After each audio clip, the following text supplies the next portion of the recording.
সবাইকে স্বাগতম, অভিনন্দন। যে যেখান থেকে এই ভিডিও দেখছেন, এই মুহূর্তে রয়েছি সোহরাওয়ার্দী উদ্যান।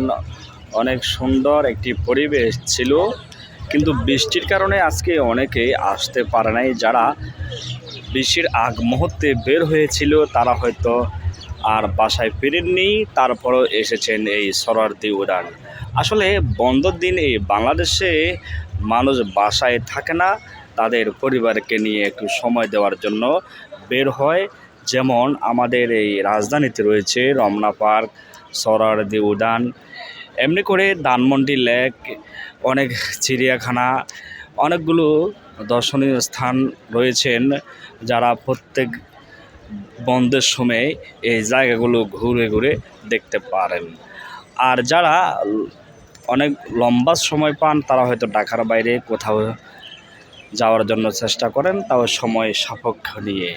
আমি আজকে 5ই আগস্ট, সেজন্য আমিও এসেছি এই সোহরাওয়ার্দী উদ্যান। গত বছর এই 5ই আগস্টে এসেছিলাম। অনেক সুন্দর এই জায়গাটি। এটি রাজধানীর শাহবাগে অবস্থিত। আর আমার এই পাশে রয়েছেন ঢাকা বিশ্ববিদ্যালয়, ঢাকা মেডিকেল, সব কিছু এখানে।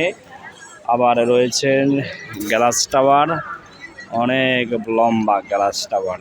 এখানে অনেক দর্শক হতো যদি আজকে যদি এই গুড়ি গুড়ি বৃষ্টি না হতো। তারপরও মানুষ আসছেন, অনেকে আবার চলে যাচ্ছেন, অনেকে পরিবারকে নিয়ে সময় দিচ্ছেন। আসলে এই বন্ধ অনেকটা স্বস্তিদায়ক। প্রত্যেকটি সারা সপ্তাহ কাজ করে যখন একটু স্বস্তির নিঃশ্বাস পালায়, তা হলো একটি সপ্তাহ বন্ধ পেলে সুযোগটা হাতছাড়া করে না, অনেকেই ঘুরতে বের হয়ে যান। এই হলো আমাদের চিত্র। ভালো থাকবেন, আল্লাহ হাফেজ।